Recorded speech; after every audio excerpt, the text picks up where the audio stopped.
Today is Wednesday, December 10th, and it's day 187. And after I cover the raids briefly, I'm going to go into the California and LA County's new no mask laws and how they're the same and a little different and when they take effect to clear up any confusion out there. Real quick, I want to shout out the California Community Foundation for their continued support of the Daily Memo. We appreciate it. So quickly, today Border Patrol was MIA again. It's the second day in a row, but don't let your guard down. They're planning something. They always do. Meanwhile, ICE continued to operate in Santa Barbara, where we learned this morning that yesterday they took up to 15 people.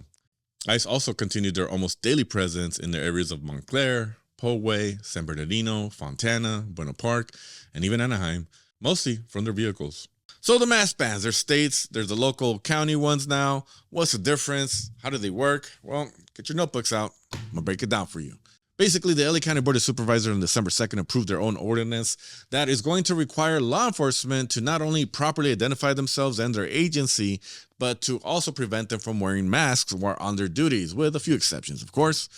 Now, you're asking, well, how's that different from the state one? Well, the state, to recap, over the summer passed two new bills. One is the No Vigilantes Act, which is written by Senator Perez, who basically made it into law for law enforcement officials to actually have their identification and their agency when they're on their duties. And as Senator Weiner wrote the No Secret Police Act, which is basically the no mask, preventing law enforcement from wearing masks, also with a few exceptions.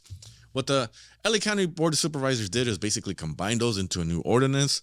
They're basically kind of reinforcing that the two state laws and also kind of broadening it by basically saying like any law enforcement in the unincorporated areas of LA County. Now, there's questions as to whether red counties are going to actually enforce it, and also maybe law enforcement. I remind you, the law enforcement organizations were the biggest opponents to the state laws. So we'll wait to see what actually happens with that. Now, the No Vigilantes Act goes into effect on January 1st.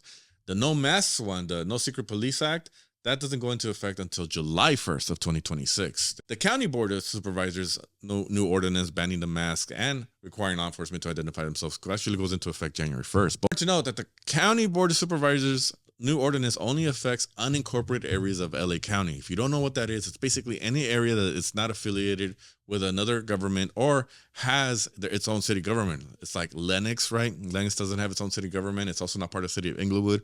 And like East LA is not its own city. It's also not part of Los Angeles. I mean, people don't know that.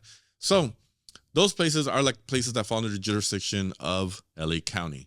And so that's where that law is going to take effect. Other places like City of Los Angeles and the City of Inglewood, if they don't pass any of their own regulations, well, they default to the state ones. Hope that explains that all. As always, stay vigilant, stay safe.